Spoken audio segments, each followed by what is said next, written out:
আসসালামু আলাইকুম ওরহমতুল্লাহি ওবারাকাতুহু। চীনে উচ্চশিক্ষার জন্য কিভাবে প্রসেস করলে একটা স্টুডেন্ট 100% ভিসা কনফার্ম হবে, এই ব্যাপারে কথা বলার জন্য আজকের এই ভিডিওটি সাজিয়েছি। যারা মূলত চীনে পড়াশোনা করার জন্য যান, সেটা মাস্টার্স হোক, ডিপ্লোমা হোক অথবা ব্যাচেলর হোক, প্রত্যেকে মূলত 5টা ভুল অনেকেই করে থাকে। তো এই পাঁচটা ভুল যদি কেউ না করে থাকে, তাহলে সে অবশ্যই 100% সে ভিসা কনফার্ম হবে। তো অনেক সময় দেখা যায় যে ইউনিভার্সিটি অ্যাডমিশন অফার লেটার দেওয়ার পরেও অনেক সময় অনেক ভিসা রিজেক্টেড হয়। তার মধ্যে সবচেয়ে বড় হচ্ছে যে বিভিন্ন ডকুমেন্টস যদি কোনো ইনফরমেশন যদি কোনো ভুল থেকে থাকে, অর্থাৎ ফার্স্ট অফ অল প্রত্যেকটা স্টুডেন্টেরকে আগে সর্বোচ্চ প্রায়োরিটি দিতে হবে তার ইন্টারভিউর ক্ষেত্রে। অর্থাৎ একটা স্টুডেন্ট যখন তার ইউনিভার্সিটিতে অ্যাপ্লিকেশন করে, তখন ওই ইউনিভার্সিটি তার কাছ থেকে একটা ইন্টারভিউ নিতে চায় আর কি। তো যখন সে ইন্টারভিউ নেয়, অনেক সময় দেখা যায় যে স্টুডেন্ট ইংরেজিতে কথা বলতে পারে না, যদিও চায়নাতে ইংরেজি অ্যালাউ মানে খুব কম কথা বলে তারা। বাট আপনার একটা বেসিক একটা নলেজ থাকতে হবে যেন ইন্টারভিউ যেন আপনি যেন পাস করতে পারেন। আপনার যেহেতু আপনার আইএলটিএস এর প্রয়োজন নাই বা ডুলিঙ্গো মানে ইংলিশ প্রফিসিয়েন্সি ম্যান্ডেটরি না, সেক্ষেত্রে আপনাকে অবশ্যই বেসিকটা জানতে হবে। বেসিক নলেজ জানলে আপনি ইন্টারভিউ আপনাকে পাস করতে পারবেন। সো ফার্স্ট অফ অল আপনাকে বেসিক নলেজটা জেনে আপনি ইন্টারভিউ পাস করতে হবে। এটা হচ্ছে ফার্স্ট অফ অল কথা।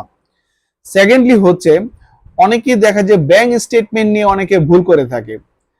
আপনি দেখা যায় যে আপনি একটা ইউনিভার্সিটি থেকে অফার লেটার পাওয়া হয়েছে, পরে দেখা গেল যে সে স্টুডেন্টটা সে এম্বাসিতে সে আবেদন করে দিল, বাট ব্যাংক স্টেটমেন্টটা সে এই 1 সপ্তাহ 2 সপ্তাহের স্টেটমেন্ট দেখে তারপরে সে অ্যাপ্লাই করে দিল। না, এটা কখনোই করা যাবে না।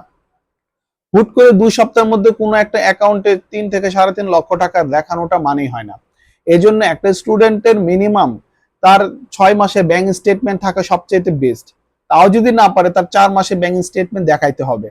সেটা যাই হোক, প্রতিদিন 500 টাকা হোক বা 1000 টাকা হোক, 2000 টাকা হোক, জাস্ট লেনদেন থাকলো আর কি। হ্যাঁ, অর্থাৎ ব্যাংক স্টেটমেন্টটা অবশ্যই মাথায় উল্লেখ রাখতে হবে যে মিনিমাম 6 মাসের ব্যাংক স্টেটমেন্ট যেন থাকে।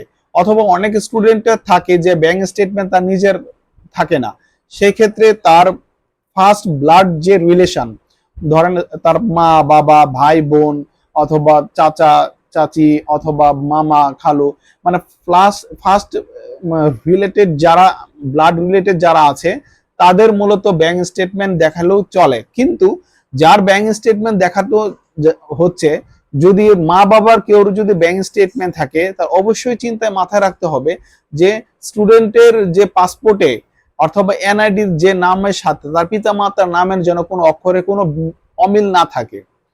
অথবা আরেকটা জিনিস খেয়াল রাখতে হবে, সেটা হচ্ছে যে যদি তার মা পিতা মাতা ছাড়া যদি ভাই বোন অথবা আদার্স যে প্লাস বা ব্লাড রিলেটেড যারা রয়েছে, তাদের যদি কোনো ব্যাংক স্টেটমেন্ট কেউ যদি দিয়ে থাকে, অবশ্যই তার রিলেশনশিপ একটা সার্টিফিকেট দিবেন। অর্থাৎ যে আপনার যদি চাচা দিয়ে থাকে, চাচার সাথে আপনার সম্পর্ক কি, এটা উপস্থাপন করলে সবচেয়ে ভালো হয়। তখন ভিসা পাওয়ার সম্ভাবনাটা সবচেয়ে বেশি থাকে আর কি। তো এই গেল আপনার ব্যাংক স্টেটমেন্ট কথা।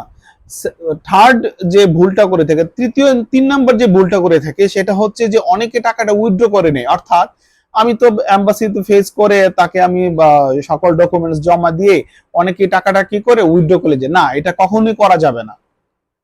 যতক্ষণ পর্যন্ত আপনি এম্বাসিতে আবেদন করার পরে আপনার ভিসাটা আপনার হাতে পর্যন্ত না আসছে, ততদিন পর্যন্ত এই টাকাটা আপনার ব্যাংকে থাকবে।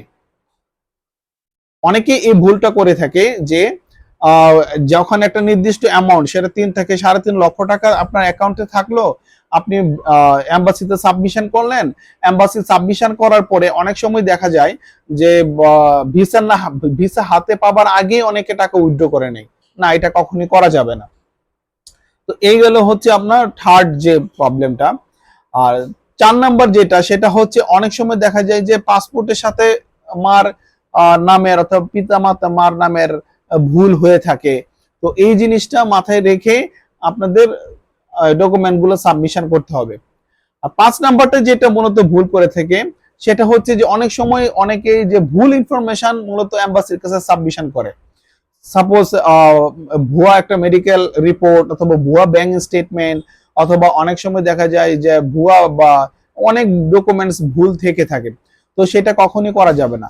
মূলত এই পাঁচটা জিনিস যদি আপনার মাথায় যদি থাকে এবং পাঁচটা ডকুমেন্টস যদি আপনি যদি কমপ্লিটলি যদি আপনি এম্বাসিতে সাবমিশন করতে পারেন, তাহলে অবশ্যই 100% স্টুডেন্টের ভিসা হবেই হবে।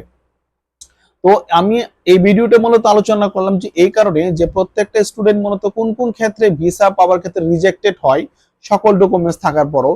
তো সব সময় আপনারা যখন ভিসার জন্য আবেদন করতে যাবেন, তখন আপনারা অবশ্যই এই ডকুমেন্টসগুলো মাথায় রেখে তারপরে ভিসার জন্য আবেদন করবেন। তো এই ছিল আজকের ভিডিও। ধন্যবাদ, ভালো থাকবেন, আসসালামু আলাইকুম।